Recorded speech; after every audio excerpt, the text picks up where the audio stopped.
By the number 4 Lamborghini, that red and bright yellow car that's in the second car. That one is right behind that across the really good battle for that third, fourth, fifth place at the moment. Very close to the crowd leader.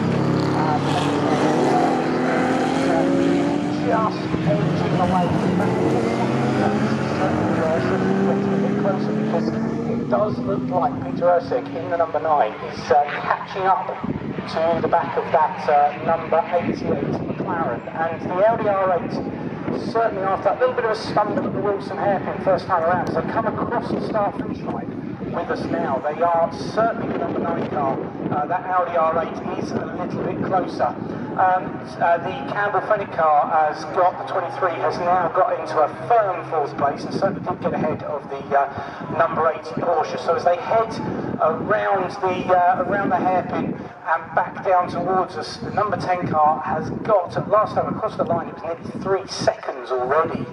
So a really, really solid lead the number 10 car has, but that second place is certainly not settled at all.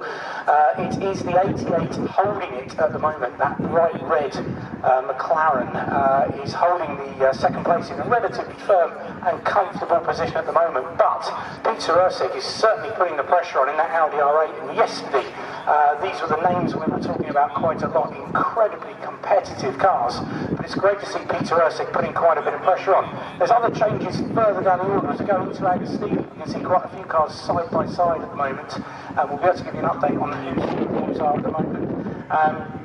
Yeah, a couple of other movers in the field. The 99 car has made up a couple of places off the start, and that's really good to see.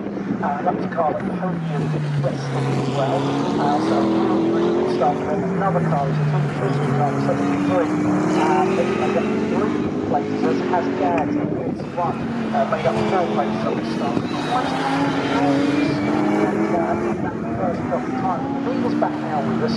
That number 10 McLaren is second place. That's something certainly from my point of view, well, I'm looking at it now, it does look like Peter Ursig in that Audi R8 closer.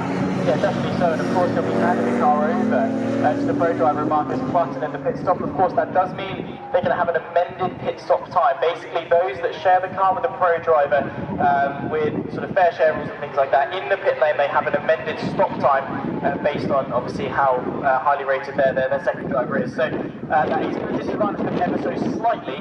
However, hopefully the advantage of having a driver like Clutton in the car is going to allow them to offset that difference and get back after the race lead. But Peter Ursig himself doing a fantastic job in the opening phase of this race, at the very least sort of trying to manage or match the gap to Darren Keller, Mark Smith in front. Fraser Fenwick and Ian Campbell as well, that duo in the Top Cats racing Lamborghini, the purple and white machine you'll see with the 23 on the front of the windshield, also running really, really well. Both of those cars, Smith and Campbell and Fenwick, have got an opportunity to come out of this round leading that overall championship.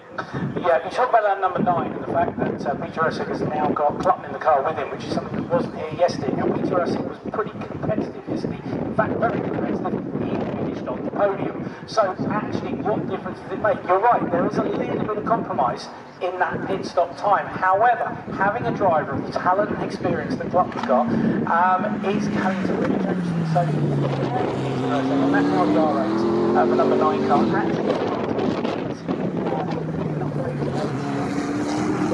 if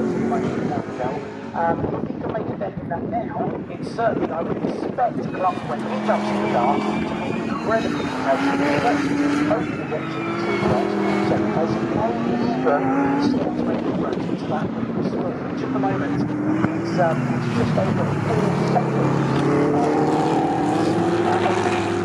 He crosses the line this time around. I'll give you an update on that. Second, the 88 car is literally crossing the line now, and that gap is actually going down to about 6.7 seconds, but certainly Peter Ursig is so much closer to the 88 this time around. That's a gap of less than a second, 89 of a second between those 2 cars as they head up to the Wilson hairpin, and this is where Peter Ursig had that little bit of a mishap on the first lap, which just dropped him back a little bit, but he certainly made up that time again. And this is the battle to watch amongst the top class of cars, the GT3 cars here, is that battle for second place, and it is going to be an incredibly different race than yesterday because we've got that driver change in the 9 Audi.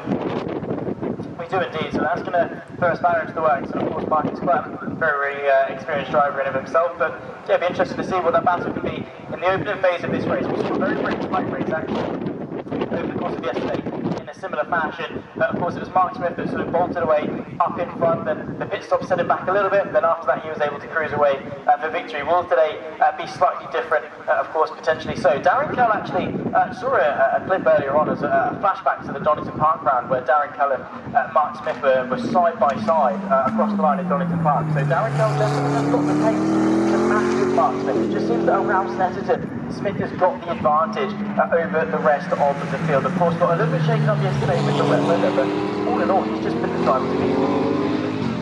Yeah, you're right, he has. There was that weird scenario where it wasn't even up 13 seconds. He had that combination of wet, dry tyres out on track and that way. But you're right, he has got that very distinctive black and pink stitches McLaren, which goes across the start line now as we speak. He does seem to have the measure here around straight line speed. What's to point out is that Peter Ursig is even closer as we go across the line. That gap is now under half a second. So Peter Ursig managed to take half a second out of Darren Kell in the 88 in that lap alone. So this is the one to keep an eye on as they go up to the Wilson hairpin and just have a look, see if there is any attempt at a move, which there isn't. Peter Ursig is incredibly close, and these two look like they're tied together. It was a great battle yesterday, but yeah, as they come down towards Agostini now, just keep an eye out the window. Is Peter Ursig going to have a go as they go into Agostini? It doesn't look like he's quite close enough, but the gap, we don't say that you stopwatch to measure that gap. It is fractions of a second. A couple of other notable drives a little bit further down the field that we can keep an eye on, that we can keep an eye on. We talked about the 23 Fraser Bank at this point has really kind of pulled ahead a little bit of the number 80, the Kate Bush. That car has dropped back a little bit. That gap's now about 3 seconds. A couple of little battles in amongst the Gianettis as well, the 99 and the first those two as they go down into Agostini, and the gap between the two Gianettis, the 99 car there, and that's I think one of our favourites in the country. The colours that car makes is absolutely better when I was stood outside and that car went past. Just appreciate it. Yeah, much appreciated. This is payback. You're saying I'm thankful that you're leaving the company, isn't it? This is your revenge. Oh, absolutely. Actually, I'm going to make a bottle of champagne. I'm not going to share it. Oh, no. Yeah. That is a shame. I'll just have to deal with my Pepsi Max or whatever it is. I don't know what I've got in the bag, to be honest. Anyway, I will enjoy my beverages. Rob will enjoy his beverages. We'll enjoy some racing and other brands of Cola are available. Absolutely. Unless Pepsi Max want to make me say that way. Either way, I'm happy.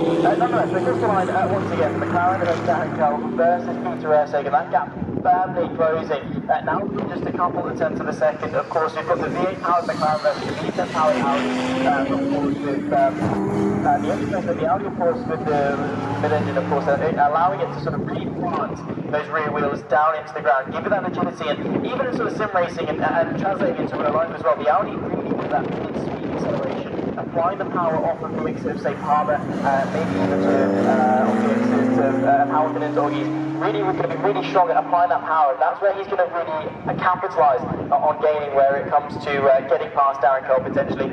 But yeah, hopefully going to be looking to make the move very soon. Also, that battle between the two Gianettis going on down into the Wilson hairpin. We're going to be having a battle between what is going to be Mark Elman versus Griffiths, the 99 versus the 30. They stay stationed as they are, but as they work their way through the Wilson hairpin and then towards Palmer, the gap not very much at all in the Gianetta battle.